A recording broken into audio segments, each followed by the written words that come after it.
Guys, one time, Nick and I, we had two roommates and it was like a Sunday and someone had the idea that we should take like a steam together. Yeah, steam. And so we went to the New York Health and Racquet Club. On 13th Four Street. guys. It was great. And we went into the steam room thinking it would be a nice detox. But it was so hot in there. It was too hot. The steam was overwhelming. At a certain point, we couldn't see anything. Visibility was extremely low. And so we all sat there like pretending we were having a good time.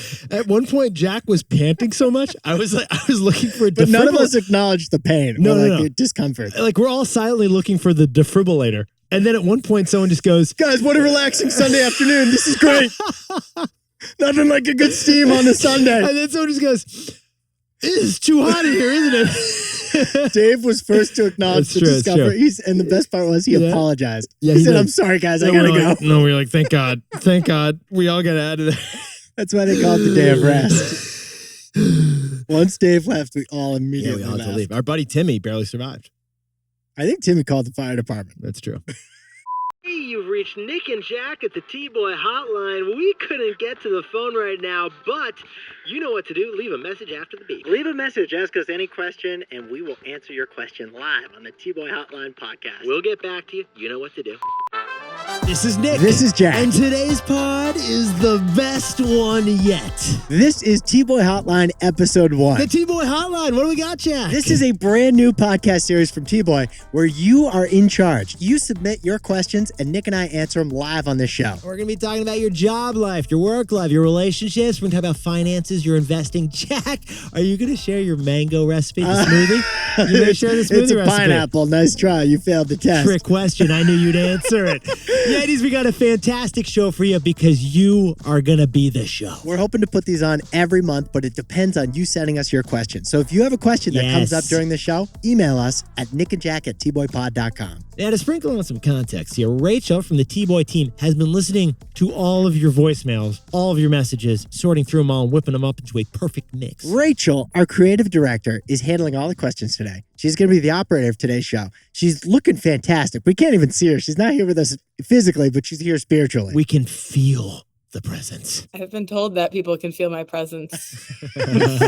Rachel, I can't see you, but I'm sure you look fantastic. How you doing? Hey guys, hey Yetis, happy to be here. We're pumped to have you too, Rachel. Thanks for helping out with this episode. For going through all the voicemails, all the DMs. What do we got? We got a good mix. The Yetis are killing it in the DMs. There's been a lot of hard questions, a lot of juicy questions. I'm really, really pumped for this episode. A little too pumped for this episode. Rachel, can you hit us up with our first question, please? What do we got, Rachel? Who is it? Where are they from? Nick and Jack here. We're ready for you. Your first question is from Khaled Al-Kuleb in San Diego. I'm in the process of building my startup, and one of my challenges I'm facing is finding the right co-founder. Unfortunately, my best friend isn't an option for this role, leaving me somewhat at a crossroads. As I am on this search, what should I look for in a business partner? I'm sorry, Khaled, that your best friend's not available. Yeah. That is the only co-founder experience I have is with my best friend. Co-foundership is a beautiful thing. So the co-founder I picked, I think, Khaled, this story may be instructive. Just hearing what it is about Nick that makes him a good co-founder. Looking for a co-founder, what did you look for? Yeah, what do we look for? I wasn't looking for a Wharton MBA, although I got one. We weren't looking.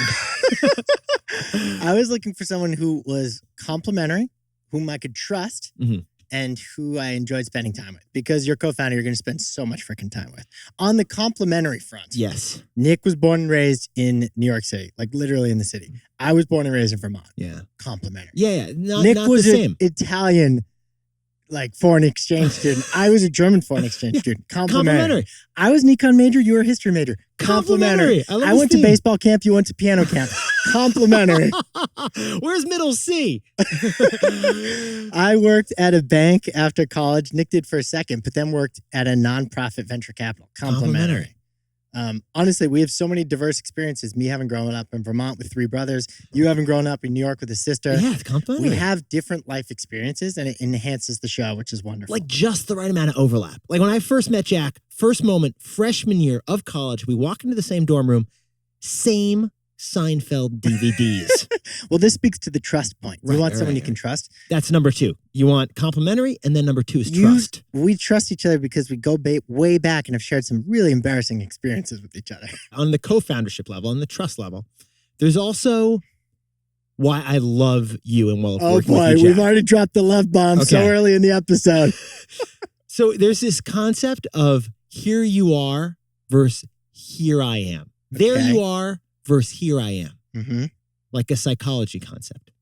People who are here I am tell you all about themselves. And you walk away from that conversation knowing all about them, right?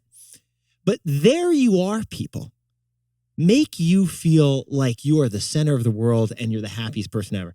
And I have not met anyone in my life who is more of a there you are person than Jack Kramer. Wow.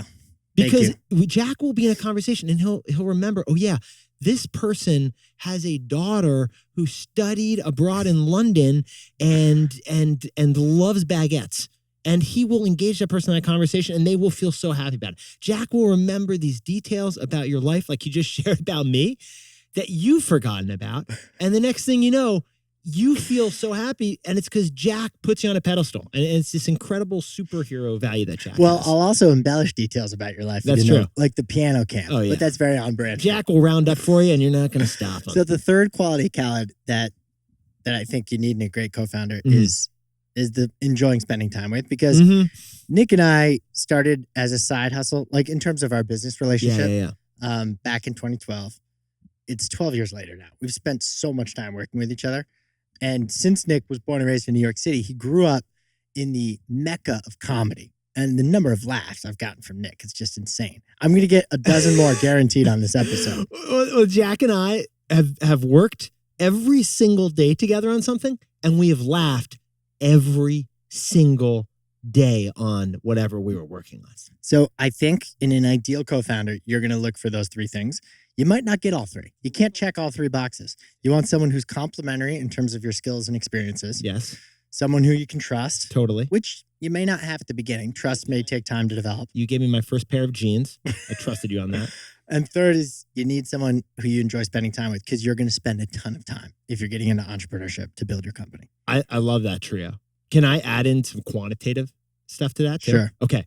Sam Altman, everywhere these days. Yes, he is. Founder of OpenAI, he started out at Y Combinator, where he was investing in a whole bunch of companies. And they did a study on their companies in the Y Combinator Accelerator for startups. And they discovered what the best, most successful type of founders were. And you know who they were? Co-founders. Specifically, the most successful startups were co-founders who met in college. Wow. Because in college, you get those three things that you're talking about. You get matched with someone who's your roommate who's complimentary. The school system put us together. True. Okay, then you end up building trust Of because course. you're in college and you need to take risks You together. have a whole inventory of beer pong stories. So. Do you laugh more than with the friends who you made in college? No, I don't. No. So co-founders who met in college are the most successful startup founders. Second, by the way, are people who met at a company who you worked with. Okay. Co-founders who met at a company because you've kind of had shared experience there. After that is solo entrepreneurs.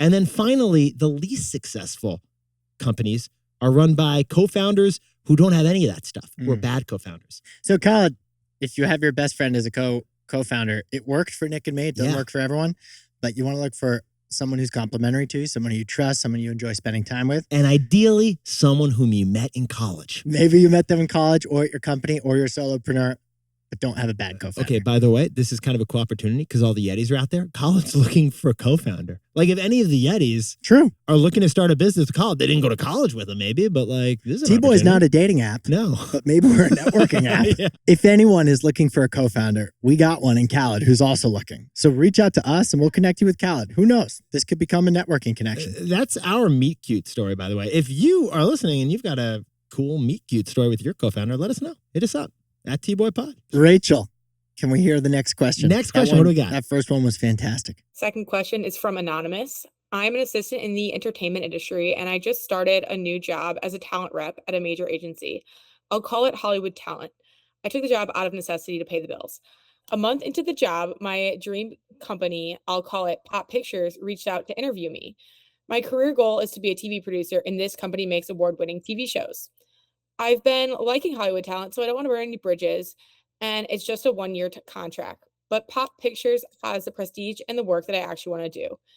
The pay across both jobs is the same. Any advice on what I should do with the interview and if I were to get an offer? All right, so this question is basically, I just took a job at one place, Not my dream job. but I have an opportunity at my dream job immediately. Is it okay if I switch jobs so quickly and interview at this place I love? With the risk of, having to tell your current employer, hey, I'm out after just 1 month. Can I just throw out an answer here?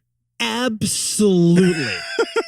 Absolutely go for it. First of all, thank you, Anonymous, for that wonderfully detailed question, Yeah, that because was I'm great. sure there's elements of that resonate with a whole bunch of listeners right now. Absolutely. I agree with Nick. Absolutely. There was a time, I feel like older generations tell us that we should be loyal to our employer. Right. They say job hopping is a stigma. They say that you're going to be labeled as a job hopper, and that employer to your relationship is like the moral and good thing to do. Those days are over The with. job hopping stigma is dead. Okay, for the last 3 years, we've seen hundreds of thousands of jobs in tech Totally. get eliminated, Turnover. even though these tech companies are more profitable than ever. Right. So clearly, they're not worried about loyalty on the employer side. We're No. just in a different world where I don't think there's an expectation of loyalty. What there is an expectation for is being forthright and candid and honest. And so if you're going to take this job interview, which we totally recommend you do, Snag there's it. no downside in that. Do it. Ask a bunch of questions, figure out if it's really your dream job. And if you decide to take it, be super honest, super candid with the company you're breaking up with and say, this is my dream job. I really hope you can understand. And I think they will. By the way, here's another way the whole industry has shifted. Like we were just talking about the job hopping stigma. That was back when a different generation was doing the hiring. True. Right now, the hiring managers, it's not baby boomers and maybe not even Gen X. It's really millennials. And the millennials are the ones who often got accused of job hopping. But it's now the millennials who are going to sign off on whether you get that job. So that stigma, that's been erased in the hiring decisions too. Yeah. Your career is too important to worry about like the other side. You have to Time worry about yourself. Is too important to waste at a place that you do not like. My buddy just placed an offer on a home and it got accepted. And like they're at the point where it's kind of past no return. His dream house came on the market and it was just like, he just confirmed a real estate deal. It hasn't closed yet. Okay. What's he trying to do? He visited the open house of his dream house. He's going to bail on the other deal. He's going to lose his deposit. And to the anonymous listener who asked the question, the equivalent of losing your deposit is just like, the bad feelings of that moment where you leave the company. That deposit, it's going to be a tough that's conversation. the cost of flexibility. But just like my buddy, is happy to lose the deposit because a house is where you're going to be with your family for the next X number of years. Your future career is too important to worry about the relationship at the company that isn't even your dream company. Well, here's another valuable lesson from therapy, actually, that applies to both those situations, which is that every decision comes with a cost. Even if it's the right decision, you're probably going to have like a cost with it. So let's say this person, anonymous, proceeds with taking the job interview. There is always going to be the risk and the cost that some people are upset at the other firm. But that is the cost of the decision. There's always going to be some kind of cost. Just like the cost of switching houses in this place was the security deposit, financial cost. Right. Like there's always going to be a cost. If you get worried about there being a cost, it's missing the point. Yeah, It's there's always a cost. Is it too much of a cost is the question for you, not is there a cost? Yeah. When we were at Robinhood, I remember I was a little confrontation averse. You're afraid of confrontation. People I pleasing? wasn't afraid of it. No. Yeah. You were scared. You were freaking I out. wasn't afraid of confrontation. I'd prefer to avoid it. Yeah. You, on the other hand, I was totally fine with it. I think you, I don't know what it was about you, but you really kind of embraced tension, let's say. I'm totally fine with tension and being You're embarrassed. totally fine with tension. Yeah. And I had so many just like meetings with bosses and with colleagues that I had a little pit in my stomach for. And I was just like, I can't believe we're still pushing on this. Like if we just let go, it'd be so much easier.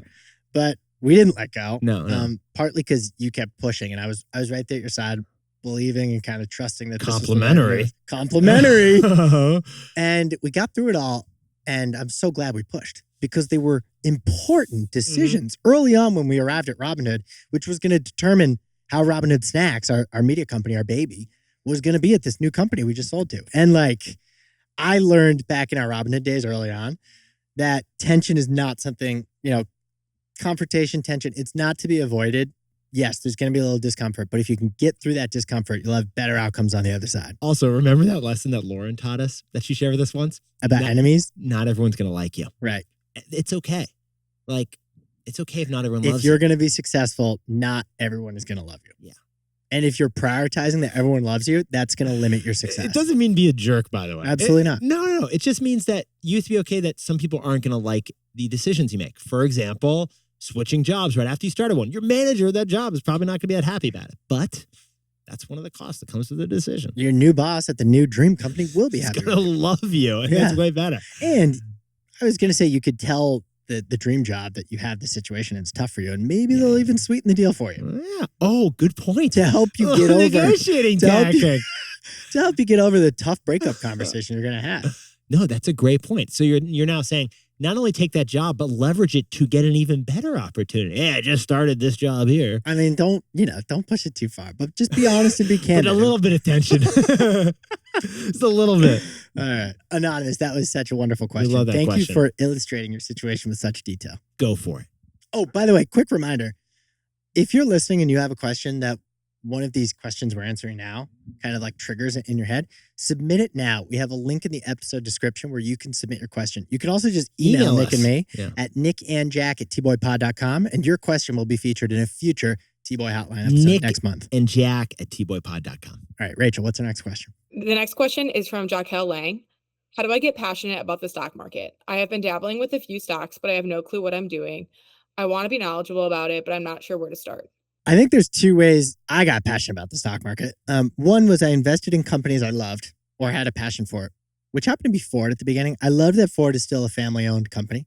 40% of the stock is held by the Ford family. I thought that was like really cool. And they were like long-term thinking. And I just thought it'd be cool to own a company that I actually admire. There was empathy with the company and with the stock. So invest in some companies you love. And then this is the most important part. Take some wins. You need to like have some wins in the stock market.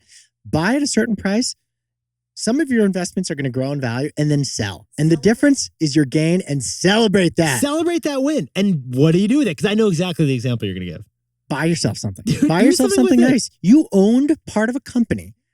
You enjoyed some profits while you were with that company, and you sold for a gain. The way to get excited about the stock market is to recognize that your intuition, your instinct, your research, your work, and a little bit of luck should be able to be seen in something, whether it's an experience or it's a material object that you end up purchasing that gain with. So the first gain I had was Ford. I bought $1,000 of stock, and I exited with $1,200 of stock. Yes. $200 gain, baby.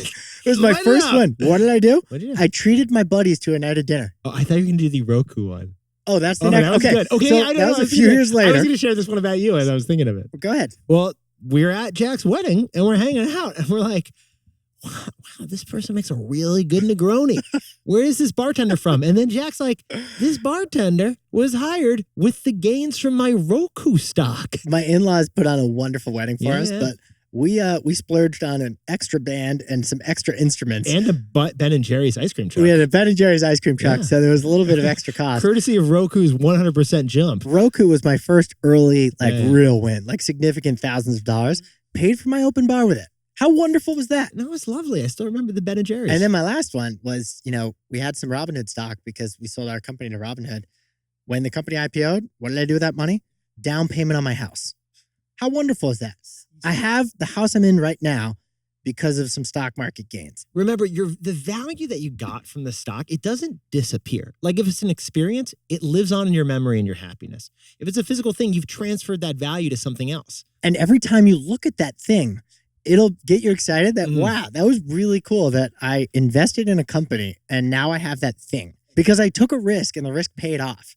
I think that's how you get excited about the stock market. You take some wins. Another way to get excited about the stock market is you're a student of the stock. Become a student of the stock. Tell me that you more. pick. Like what? All right, I'm picturing Lululemon. Mm-hmm. Do you remember when you owned Lululemon stock and I ended up buying Lululemon stock with you? We became like students of the stock. We were going to the stores. We were seeing how the retail layout was. You were trying on those khaki pants and I I asked for strutting around. I asked for the special dressing room. I said, Yeah. "Where's the owner's dressing room?" Yeah, because you're an owner of the company, and you're saying, okay, I get the retail experience. I think things look a certain way. That is informing whether you're holding the stock or not. Yeah. And then once you're curious about that, and you're wearing the clothing, you're discussing with people, then you start looking in the earnings reports. So like when you're buying your first stocks, the way to get excited about it is experience it, feel it, become a student of the stock. Check out the annual report, which is colorful and informative. Sign up for the email investor reports like notifications. Turn it into a date night. No, seriously, be a nerd with it. You Like, both wear the Lululemon outfits. You read the Lululemon earnings report, and you watch some analysts take down the report. Jackal, hope that was helpful. That's how Nick and I got passionate about the stock market. This is Nick, and Jack and I both still own shares of Lululemon. Rachel, what's the next question? The next question is from Hannah Hoagland in Boca Raton. I'm a master's student and I am wondering where you guys find the little details about companies and the stories you cover. I find myself getting overwhelmed in my own research, so I'm wondering if you have a go-to resource that I might not know about. The Headline Hammer. Headline Hammer. The Headline Hammer. It is every day. Jack and I wake up, and we just shred through dozens and dozens of resources to put together the daily podcast and narrow it down to the 3 stories for the perfect mix. But that mix of 3 stories you hear every day in the pod, it starts with us looking at literally dozens of So resources. Nick and I know dozens of sources for financial information. Let's share our favorites. Okay, well, we have a tab in our Google Chrome browsers that Jack and I press, and it opens up like literally like 50 tabs of stuff. And then we go through it for like an hour or two. One of my favorite sources is Tech Meme. It's an unbelievable site that curates the top news in the tech industry. So it picks the headline that they think is the best headline for the news story. So like And I like they Apple, do the tweets. I like they Apple show the today tweets. reportedly ended their electric car project. Yeah. So there's going to be the headline from Too soon. Bloomberg because because the Bloomberg guy reported the story. Then they're going to curate all the other good headlines about that story in case you want it from a different perspective. Then they're going to curate the best tweets from the best thought leaders about that Apple terminating their car story So you're saying it's like Tech Meme is like our starting point for tech stories, for tech stories. because then we can branch off into all these potential takeaways. And of course, tech, it's only the tech industry it Right. covers, but the tech industry is where all the wealth creation of the last 10 years has occurred. Jack and I have kind of a liberal arts approach in that we take a wide range. We look at the sources that are like your classics, your go-tos, your Wall Street Journals, your New York Times, your Bloombergs. But I think this is the interesting stuff, kind of like Tech Meme. We then get into the niche industry things. Like, you ready? 3 words for you. Ready, Jack? Mm-hmm. Women's Wear Daily. I love Women's Wear Daily. I'm like, where did you find this story about Sephora? Yeah, the Sephora story. Jack's like, where did you find this story about Selena Gomez's Sephora sales? I'm like, Women's Wear Daily. One of the sites I check every day is Financial Times. Yeah. Because they're British. Right. And it's important to get a perspective. different perspective. Yeah. What's another favorite source of yours? The editorial section of Women's Wear Daily. Oh, here's another one. Car industry. We want to get deep under that chassis of the car industry. Jalopnik. Jalopnik is a blog that really gives you kind of unique, hot gearhead takes about the car industry. So yeah, if you want to know what Jack and I are doing at 5:30 a.m. in the morning, we're in Women's Wear Daily, Jalopnik, The Wall Street Journal, and Tech Meme, among others. But Hannah, if you've listened to the show, you know we like to push Control F on an earnings transcript. Mativo style. So the earnings call is where Wall Street asks the CEO any question they want about the earnings report that was just published. So the earnings report is a great source of information.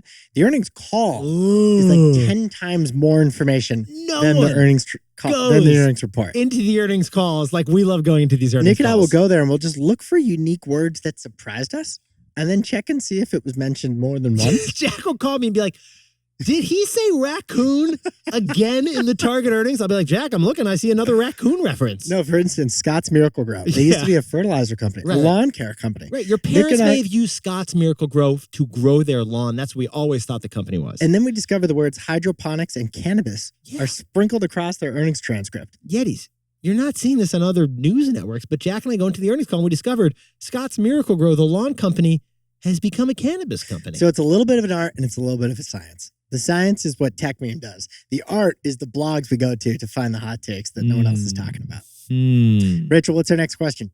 The next question is a voice memo. I'm going to take my jacket off. Jack is trying to be complimentary right now. It's too complimentary. I'm so weak because I'm so strong. I just want everyone to see it with one fewer layer. So let's hear that voicemail. Hey Nick, hey Jack, this is Desmond.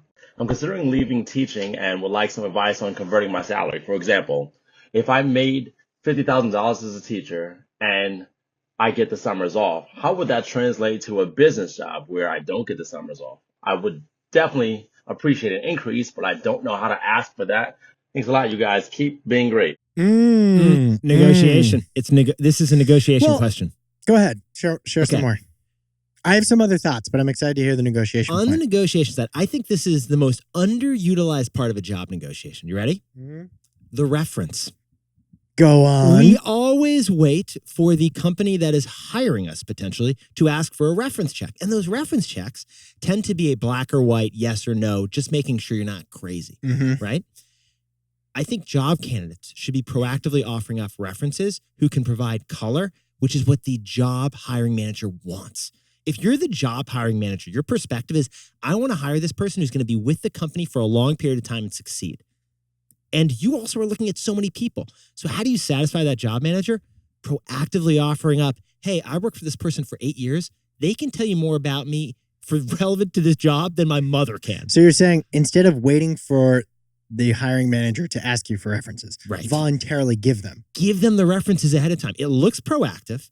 It lets you control the narrative. It definitely shows confidence. And it's going to provide the color that no one else can provide.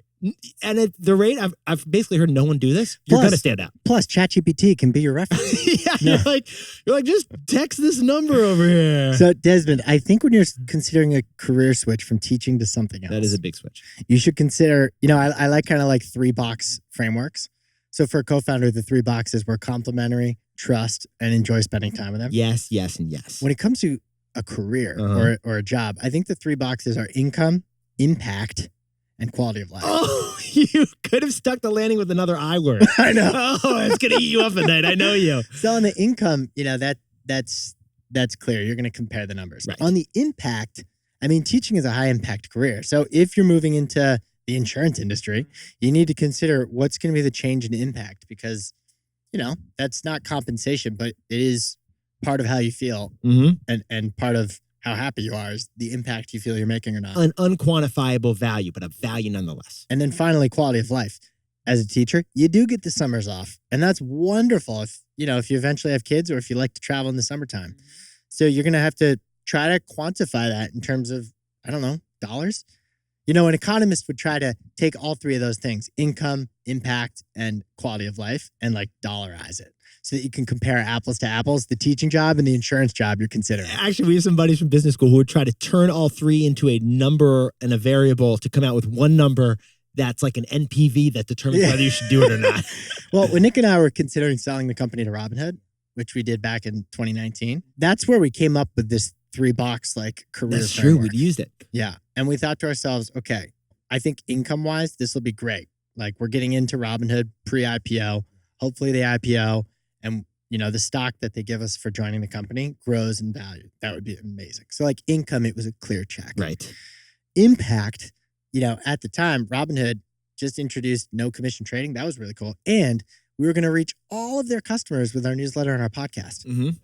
We believe that our podcast is having a positive impact by informing people and delighting them. Oh, the impact is the reason why we do this. Quality of life. Yeah. I don't think we got it at Robinhood. We worked so insanely hard. We did. Ridiculous hustle culture that we had to experience at Robinhood. We were in the tech industry and the media industry at the same time. We were running a startup within a startup on a rocket ship. We're producing a newsletter every day, just Nick and me. We're producing a podcast every day, just Nick and me. And then the company we worked at threw tons of other projects at us that we had to do. Projects, yeah. So we did not have quality of life there. We got 2 out of 3 boxes when we joined Robinhood. Now we're back to entrepreneurship. Still turned out to be, a great move for us. So what I'm trying to say is you don't need to check all 3 boxes. Yeah. In a perfect world, check all 3. But those are the 3 parts of a career move you should be thinking about. Income, impact, and quality of life. Can I throw another measurement? Does it start with an I? No, it starts with a B. What? Bezos. What are you talking about? Okay, a great framework Jeff Bezos used for why he should start Amazon was the 50-year framework. He basically said 50 years from now, when I'm retired, am I going to regret having made this switch or not made the switch? And he was like, not all the time. Most of the time you regret not taking that leap. And he was like, I definitely, at the age of 80, would have regretted that I didn't try to do Amazon. So Desmond, does the teaching industry, does it light you up and make you feel amazing? Or is it something that's like, what am I doing here? Like, I should be doing something different, something more, I don't know, fast paced or innovative. I don't know. 80-year-old Desmond, what do you wish you'd done? You can, if you like focus for a whole afternoon, picture yourself when you're 80. Jack's going to be probably, I would say, even more athletic than he is right now. This guy's going to be throwing double spirals when Nick's he's 80. He's going to be running that piano camp. Middle C! Desmond, picture yourself. And what would 80-year-old you want you to do? Desmond, good luck with the decision. Let us know how it goes. Yeah. Maybe we'll give an update to the listeners at the next T-Boy Hotline next month. Great to hear your voice, by the way. Thanks for the voicemail. The next question is from Steven Shapiro in St. Paul, Minnesota. As someone in their mid-20s, I have a healthy mix of stocks, ETFs, mutual funds, etc. Besides having an emergency fund, most of my savings and investments are in the mentioned brokerage accounts. When I need cash for things like a car, which stocks do I sell? Ones that have taken a loss or ones that have positive returns? Is there other criteria I should consider? I always fear I am going to sell right before the stock pops off. Doesn't everyone? You know what I'm really guilty of, Jack? What? And you know this because you're so much better at it than me, is stock hoarding. You know what I mean? Yeah, I know exactly. I hoard a stock. Like, you know, people hoard stuff in their home because they're like, oh, I love that t-shirt from that restaurant I went to in the Florida Keys 40 years ago. Yeah. Or something like that. So they keep all the t-shirts. Next thing you know, they've got a closet full of 100 t-shirts.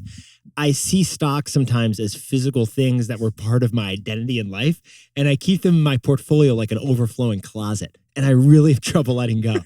Like, remember when I owned Luckin Coffee stock? Yeah. Like 5 years in, baby. I know. And then they got delisted because of fraudulent accounting, and you hang on still to the couldn't let stock. go. I still couldn't let go. I'm a stock hoarder. So it's hard for me to I sell also let go think of stocks. it's hard for you to accept a loss. Yeah. That hurts. Also, you know what? Jack, this is genetic because my dad does the same thing. He still owns Tootsie Roll stock. So I think the question of like, should I sell the stocks that are gained versus should I Yeah. sell the stocks that have lost? Yeah. I have consulted with like a wealth manager, and Yeah. they've told me it does make a difference because in the long term, those are all going to offset. Like you're gonna bank your losses and hopefully offset your gains in the long term. I don't think it matters. So don't worry about like the tax consequences. I don't think. It's kind of like the Warren Buffett thought approach to like not day trading. You can't time the market with buying at the perfect time and selling at the perfect time. Essentially, don't overthink it. Yeah, And so when it comes to selling the stocks, don't overthink it.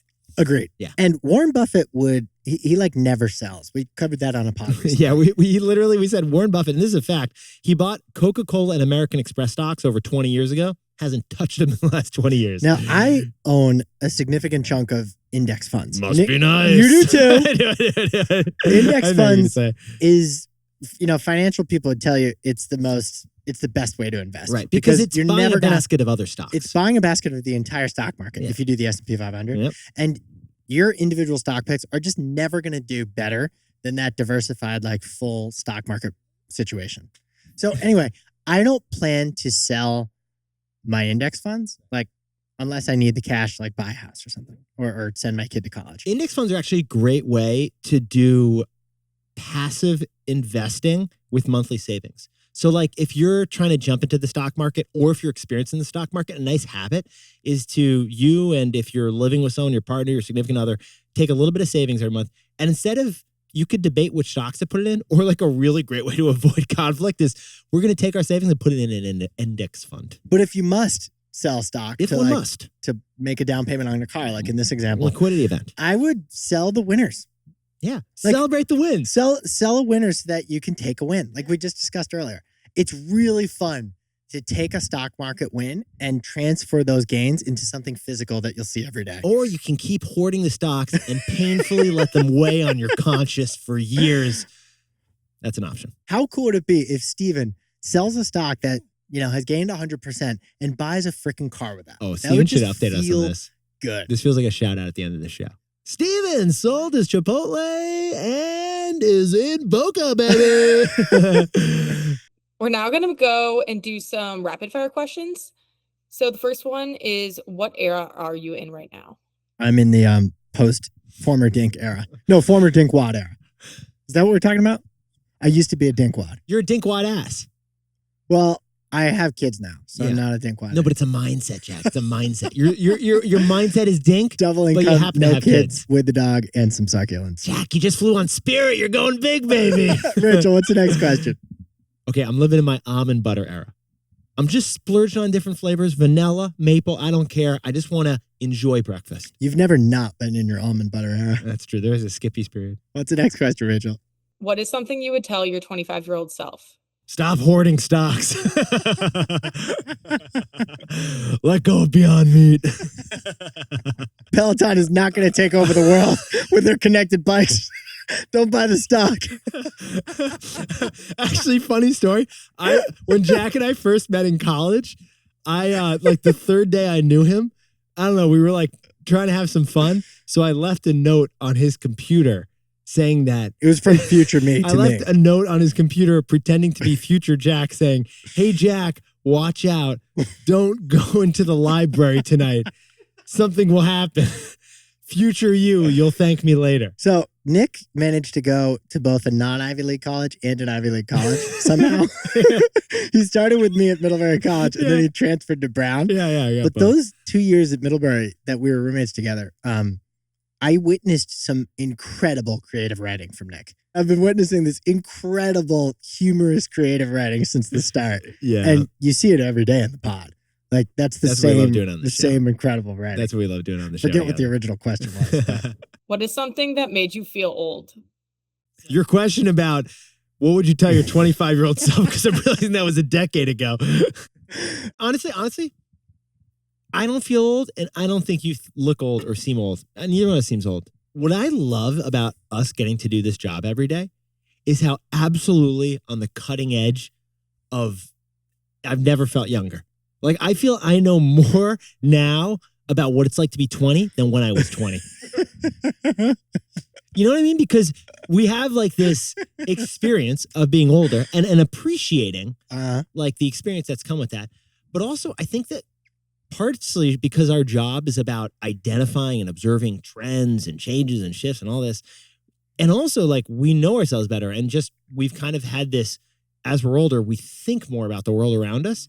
I think we analyze things that 20-year-olds experience in a way that we just didn't when we were 20. So I feel like we both seem younger and more vibrant than when we were even 20. It's also a pledge of mine to never let myself become like old and grouchy. Yeah. Like that's the stereotype is that when you get old, you get grumpy, right? Mm-hmm. You know, my dad, for example, like, you know, TikTok, what the hell is TikTok? Twitter, you know, all that stuff. Big dead meme. Partially because we cover the news every day, but also just because we're in touch with current events. We don't like get annoyed at modern things. We embrace them. Right. Great example. We were just talking about how plant-based may have just been a fad. Plant-based meat. And we even bought Beyond Meat stock. We consumed the product, but it may have passed.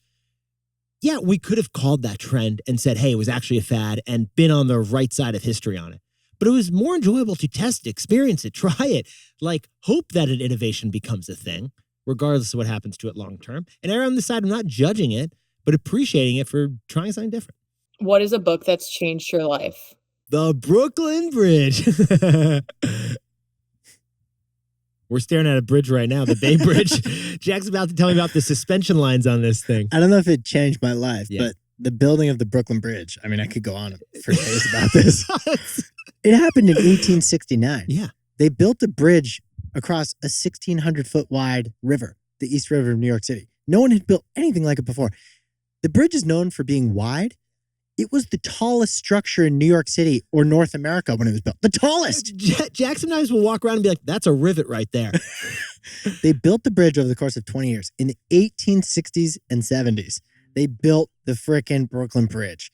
I love the human accomplishment that represents. I love that it was a long-term project that cost a lot of money and cost a lot of time, but has been functioning for 150 years and will continue to be an incredible asset to New York for another 800 years.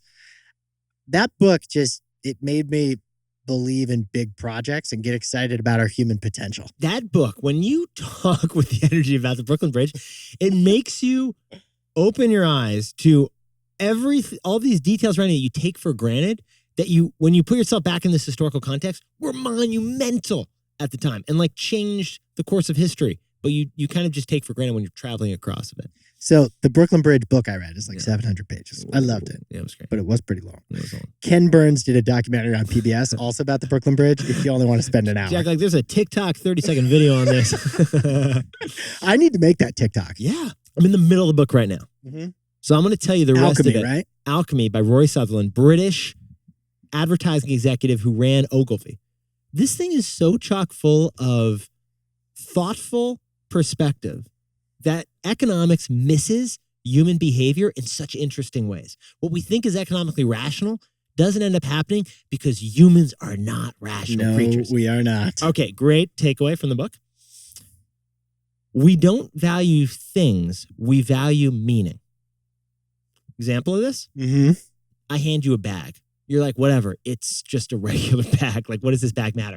But if I tell you that bag was carried by Marilyn Monroe, you have a very different appreciation for that bag, and you'd probably pay a different price for it. Same bag, nothing's changed about the bag. All that's changed is that Marilyn Monroe used to hold it. Mm-hmm. And that's why we don't value things. We value their meaning. I mean, how about, a designer handbag? Exactly. We're buying it for the logo and the status symbol that it exudes. It's all about the feeling. All right, this is our last rapid fire question. What is too early for a meeting? We haven't been very rapid fire in our responses. No, these are long form. This is the long SAT answer. We're terrible at following our own show's Term rules. paper responses. How early is too early for a meeting? Well, 7:30. You know what's a funny thing about this question? It reveals an East-West Coast bias. True. Jack and I have discovered this. Jack being on the East Coast, me being on the West Coast it is amazing to me. Having grown up in New York City and not realized this at the time, the whole world revolves around the East Coast. Yeah. The whole world revolves around the East Coast. It's awesome being on the West Coast, having football games start at 10 a.m. Yeah, it's great. You're like waking up, you're having breakfast and your The Super Bowl's at 3. It's incredible. Crazy. Yeah, and then you like go for a run and then you have dinner. Yeah. But also with like meetings and work, everything begins before the sun rises. Like Jack's crashing my place right now in San Francisco for the week. And remember, we like looked out the window. Everyone was going to work at like 5 a.m. You could hear the cars getting out of the driveways because everyone on the West Coast is like, you're a little bit geared toward the East Coast. In other words, 7:30, which is too early for me on the Yeah. East Coast, is nothing for you.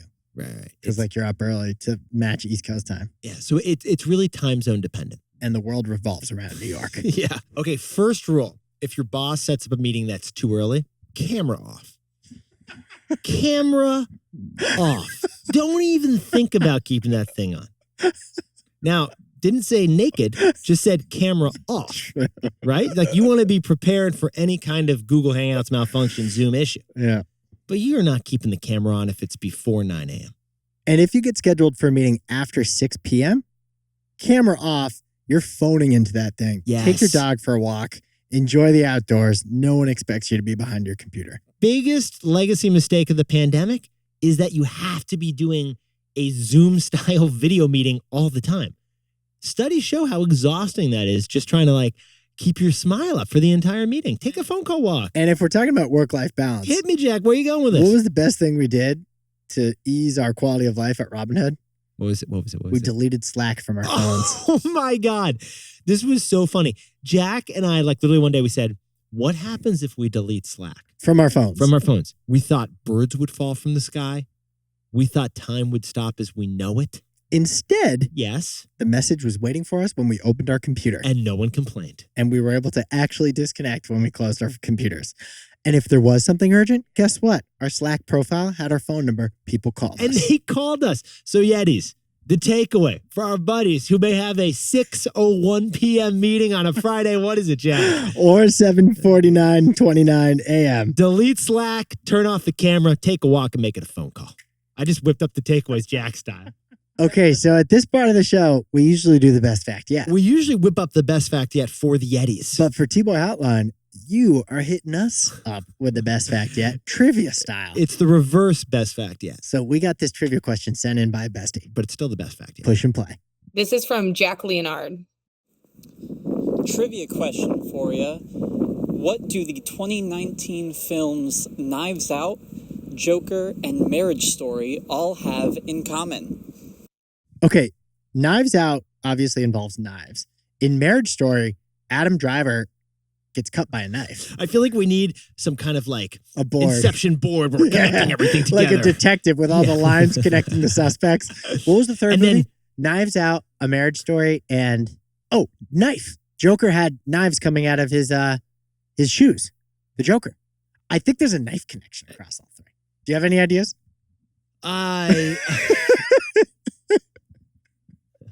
They all involve a plot twist 2 minutes before the whole thing ends that gives it all away. Let's hear the answer. And here's your answer. All three movies feature a song from the late, great, legendary composer Stephen Sondheim. Marriage Story has Being Alive from the musical Company. Knives Out has Losing My Mind from the musical Follies. And lastly, Joker has, very appropriately, Send in the Clowns from the musical A Little Night Music. I was way off with the knives. Besties, Yetis, that was the first episode of T-Boy Hotline. Thanks for calling into the T-Boy Hotline. I absolutely loved it. We had a blast. Thank you for the wonderful questions, and we hope to do this monthly. You're looking fantastic, If by you the have way. a question for Nick and me, hit us up at nickandjack@tboypod.com. The T-Boy Pod Hotline. Email us at nickandjack@tboypod.com. The best hotline yet. Nick and I will see you next month for T-Boy Hotline episode If 2. you know, you know. So, Nick, did I tell you I had the most challenging airplane flight of my entire life? The one you just did? It was the one Right here? from Vermont to Florida. It's impossible to get from Vermont to That's Florida. impressive because your flight from Florida to San Francisco sounded rough, no internet, and your flight previously back from San Francisco had no I know. window. Yeah, I've been having some troubles, but Yeah, so we decided to drive to Boston Yeah. because it was a direct flight from Boston. because you've had so many bad flights. Yeah, so that was mistake number one because Okay, it was yeah. a 4-hour drive. Yeah. It's a Mistake Gilligan number Island 2 situation. was deciding to pay for economy parking. What am I doing? No. You gotta I upgrade searched your life. 20 minutes to find the economy parking lot. Yeah. Then I arrived at the economy parking lot, spent 20 minutes looking for a parking spot. Then I parked and spent 20 minutes looking for the shuttle, which I had to take to get back to the terminal. Long story short, first flight I ever missed. And I missed it with Wait, two you missed that flight? I missed my flight, missed it with a toddler, a newborn baby, my wife Alex, and an extremely nervous dog who had just taken a Xanax. Well, at that point, you can You ready for mistake number 3? Yeah. We're flying Spirit Airlines. Now, to their credit, Nick, Spirit. they were wonderful. They told me that there was a flight leaving in just an hour, and they were going to transfer all of our reservations, 5 souls, Alex, me, 2 boys, and the dog. Oh my God. No charge. The dog is zonked out at this point. Yeah. So I missed the check-in time by 4 minutes for the first flight. So I missed my first flight by 4 minutes. But you actually could check bags this time. I checked bags, and then the next flight was only an hour later. It worked out kind of wonderfully. So it was getting actually to the airport was a disaster. the best flight you ever took. Spirit Airlines. So you're flying Spirit again? Yeah, we're flying back on next Tuesday. There you go. Same flight back You to know what? Boston. Good luck. Good for you. Yeah. And guess what? I'm Yeah. flying on my birthday back. Oh, Why do yeah. I keep making all these mistakes? That's mistake number 4. I don't think Spirit's like gonna Sing a song This for is me. your captain speaking. Before everyone puts into their unwrapped and unlocked position, can we get a happy birthday for the passenger in 7B? Mhm. That's my Spirit Airlines story. Yeah.